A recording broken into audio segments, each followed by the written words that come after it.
औज़ुबिल्लाहिमिनश्शैतानिर्रजीम बिस्मिल्लाहिर्रहमानिर्रहीम नहमदुहु व नुसल्ली अला रसूलिहिल करीम। मेरे पाक नबी की हदीस है कि मन गश्शा फलैसा मिन्ना, जिसने मिलावट की वो हम में से नहीं। इसी तरह एक और हदीस है कि जिसने अशियाए ज़रूरत का ज़ख़ीरा किया इस नीयत से कि ये मार्केट में कामयाब होंगी तो फिर ज़्यादा निरखों पर बेचकर इससे ढेरों मुनाफा कमाया जाएगा, तो मेरे नबी करीम सल्लल्लाहु अलैहि वसल्लम ने फरमाया कि ऐसे ताजिर पर, ऐसे शख्स पर, ऐसे दुकानदार पर मेरे अल्लाह की और मेरी लानत, और जब तक ये दुनिया में वो ज़िंदा रहेगा उस पर लानतें बरसती रहेंगी, और फिर जब वो कब्र में जाएगा तो क़यामत तक भी उसकी कब्र में लानतों का नज़ूल होता रहेगा। अब इन्हीं दो अहादीस की रोशनी में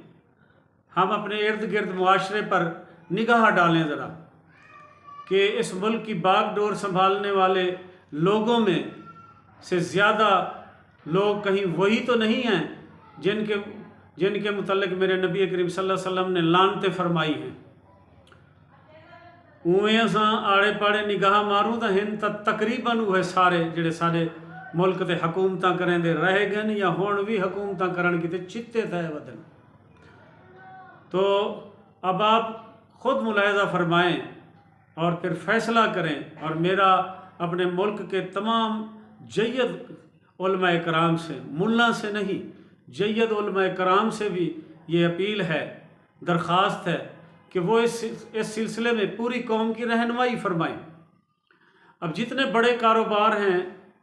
जिनके माल को अक्सर छुपा कर मार्केट में, यानी ये कह दिया जाता है कि वो मिल ही नहीं रहा, और फिर उसके 2 गुना 3 गुना 4 गुना दाम वसूल किए जाते हैं। मसलन खादें, मसलन चीनी, घी, सीमेंट, सरिया, बाज़ औक़ात दालें, आटा और इस तरह की लातदाद चीज़ों के मैं नाम गिनवा सकता हूँ। अब तो ये हाल हो गया है कि फ्रूट और सब्ज़ियाँ तक भी स्टोर की जाती हैं। तो और ये जितने बड़े कारोबार मैंने बताए हैं, ख़ास तौर पर सीमेंट, ख़ास तौर पर चीनी, घी और खाद का, ये तो छोटा मोटा जो ताजिर है वो भी नहीं कर सकता। और ये अरबोंपति जो हमारे ख़ास तौर पर सियासतदान हैं, ये उन्हीं के हाथों में ये कारोबार है। यानी आप चीनी की मिलें देख लें, आटा की मिलें देख लें, घी की मिलें देख लें और सीमेंट की मिलें देख लें, तो आपको हर तरफ यही बड़े लोग जो हमारे मुल्क की किस्मत के फ़ैसले करते हैं, यही उनकी मिल्कियत में यही मिलें उनकी मिल्कियत में आपको दिखाई देंगी। और आए रोज़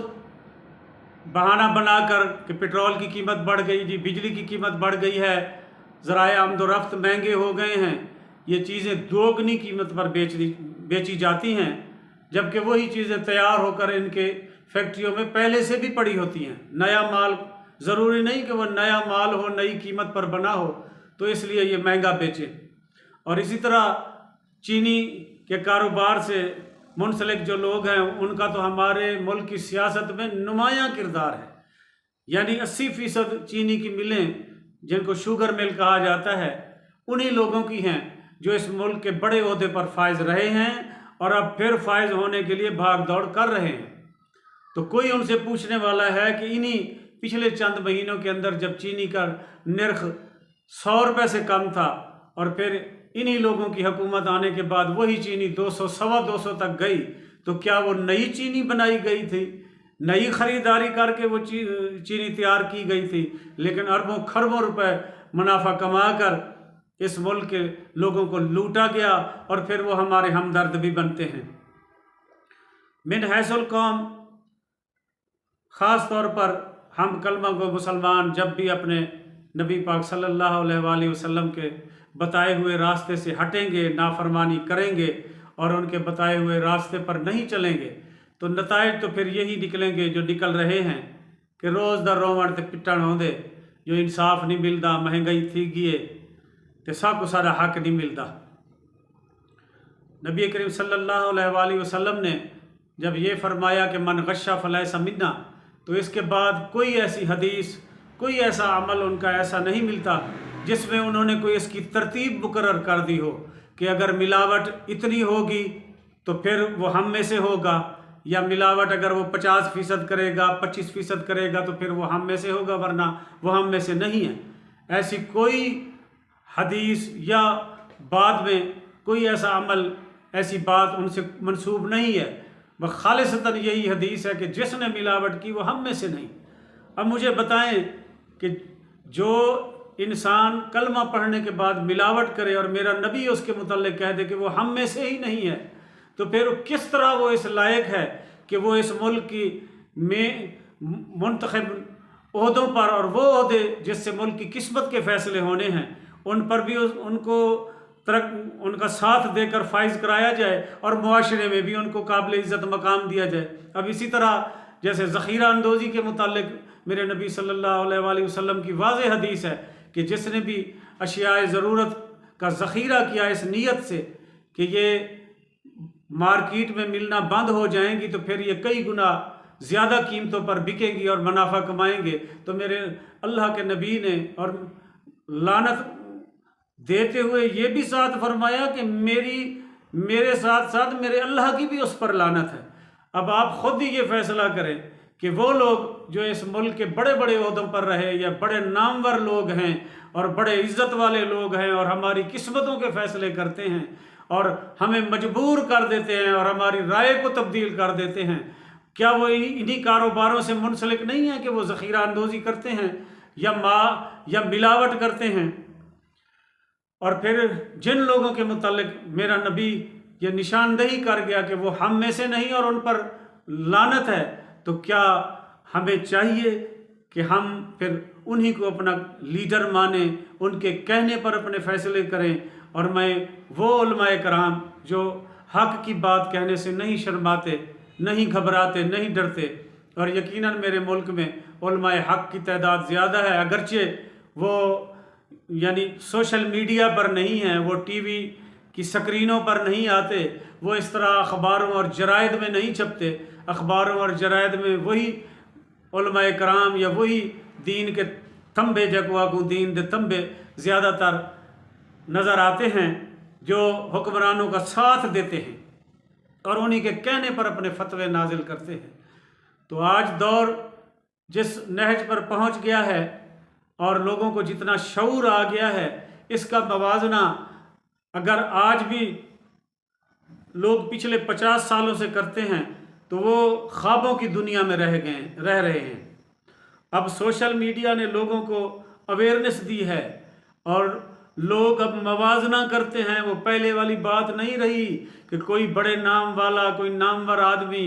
कोई किसी जमात का सरबराह, किसी इलाके का बड़ा या किसी बिरादरी, कौम या इलाके का वडेरा आकर जो बात कह देता था, लोग अमन्ना व सदकना करके सर तस्लीम खम कर दिया करते थे और उसी को ही अल्लाह और उसके रसूल का हुक्म मानकर उस पर अमल किया करते थे। वो दौर अब चला गया।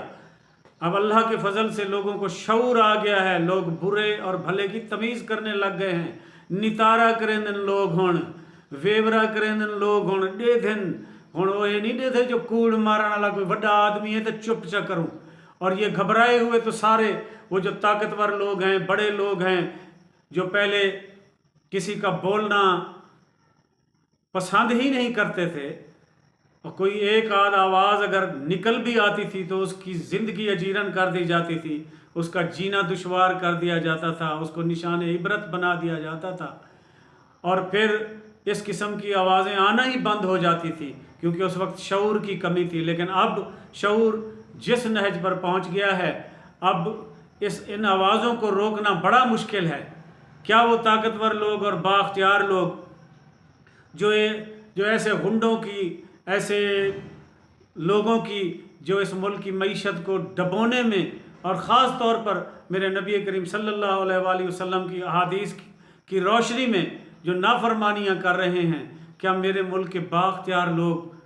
उन्हीं की सरपरस्ती इसीलिए जारी रखेंगे कि वो बहुत उमरा में से हैं, वो जागीरदार हैं, वो वडेरे हैं और बड़े बड़े नामों वाले हैं?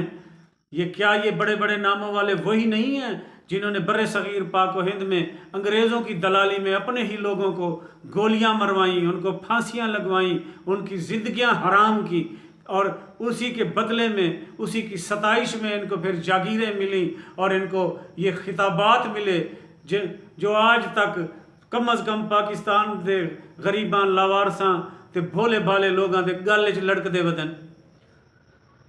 तो मैं तमाम पाकिस्तानियों से यही अपील करूँगा और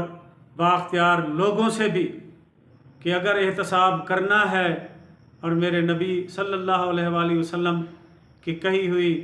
हदीसों के मुताबिक अमल करना है ताकि इस मुल्क में खुशहाली आए, नाइंसाफ़ी का ख़ात्मा हो, वसाइल की तकसीम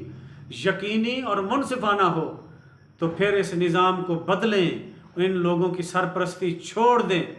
जिन पर मेरे नबी की भी लानत है, और सिर्फ़ इसलिए उनकी सरपरस्ती ना करें कि वो बड़े बासर और मालदार लोग हैं। अल्लाह सुना तो को सलामत रखे, जीवो तो लख थी वो शाला।